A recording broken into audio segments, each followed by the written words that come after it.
اجنبی ہے، اسلام پردیسی ہے۔ اگر آج تم یہ دیکھتے ہو کہ وہاں پر امریکہ میں کعبۃ اللہ کے ماڈل کا شراب خانہ تیار کر دیا گیا ہے، اور ہماری مقدس جگہ کو انہوں نے شراب خانہ کے ساتھ شراب خانہ اسی ماڈل کا بنا کر جب لوگوں کو یہ دعوت دی ہے کہ ہم اب پوری طرح اسلام کے خلاف ہیں، برداشت نہیں کر سکتے، اسلام ہمیں پسند نہیں، اور اس طرح بھی کہ یہ اپنے گھروں میں بھی ہمیں یہ پسند نہیں ہے، یہ اجنبیت نہیں اسلام کی، پردیسی ہونا نہیں، تو اور کیا ہے؟ آج اس وقت ہمارے محبوب علیہ السلام کے گستاخانہ خاکے بنے، اور اس کے بعد صرف بنے ہی نہیں، ان کو بار بار پرنٹ کیا گیا، ان کو نصابوں میں شامل کیا گیا، ان کو فٹ بال اور مختلف چیزوں کے اوپر بنایا گیا، اور بار بار ان کی فلمیں چلائی گئیں۔ یہ غریب الوطنی نہیں اسلام کی، تو اور کیا ہے؟ آج پوپ بھونکتا ہوا جب اسلام پر ہرزہ سرائی کرتا ہے تو یہ اسلام کی اجنبیت اور پردیسی کا عالم نہیں ہے، تو اور کیا ہے؟ آج اس وقت $6 لاکھ انڈیا کی حکومت افغانستان میں میوزک کے لیے فنڈ دیتی ہے، یہ اجنبیت نہیں اسلام کی، تو اور کیا ہے؟ آج اس پاکستان میں نعرہ اسلام پر بننے والے ملک کی پنجاب یونیورسٹی میں اگر میوزک کی کلاسیں شروع ہو جاتی ہیں، یہ پردیسی نہیں دین کی، تو اور کیا ہے؟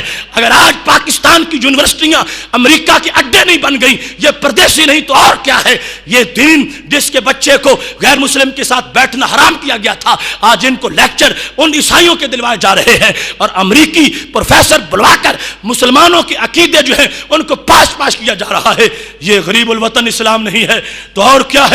آج حدود اللہ کا مذاق اڑایا جا رہا ہے، حدود اللہ کو مشق ستم بنا دیا گیا ہے، جن کو 2 اور 2 اور 4 کا نظریہ آتا تھا، گنتی کے 200 لفظ آتے تھے، وہ حدود پہ رائے سلی کر رہے ہیں، اور اللہ کے نظام میں جس میں قیاس کا دخل ہی نہیں تھا، اس نظام کو معاذ اللہ اپنی عقل کے مطابق موڑ دینا چاہتے ہیں۔ یہ اجنبیت نہیں، یہ پردیسی نہیں، یہ اسلام کا غریب الوطن ہونا نہیں ہے، تو اور کیا ہے؟ آج اس روئے زمین پر، اس پاکستان پر، جس نے ماؤں کی غیرت پر پہرا دینے کے لیے یہ ملک حاصل کیا تھا، یہ معمولی سی قربانی نہیں تھی، 20 لاکھ جانیں دے کر ہم نے پاکستان لیا تھا، 20 لاکھ جانیں دے کر 2 کروڑ لوگوں نے گھر چھوڑا، 90,000 عورتوں کی عزتیں لٹ گئیں، پھر یہ وطن بنا۔ تو کیا میراتھن ریس کے لیے بنایا تھا؟ کیا اس کو ہم نے اوریانی اور فحاشی کے لیے بنایا تھا؟ کیا اس ملک کو ہم نے ناجائز دھندوں کے لیے بنایا تھا؟ نہیں نہیں، اس کو اسلام کے لیے، دین کے لیے۔ اور آج اس وقت اس کی سڑکوں پر ماؤں بہنوں کو اور اس ریس میں دوڑا کر اسلام کی دھجیاں اڑائی جاتی ہیں، تو یہ غریب الوطن اسلام نہیں، تو اور کیا ہے؟ اس واسطے میرے بھائیوں، کوئی یہ نہ کہے کہ اسلام کا گھر ہے، اسلام کا دیش ہے، اسلام غریب الوطن، اسلام پردیسی، اسلام چاہتا ہے مجھے گھر ملے۔ آج جو اسلام کو دل دے گا، کل رب اس کو جنت عطا فرمائے گا۔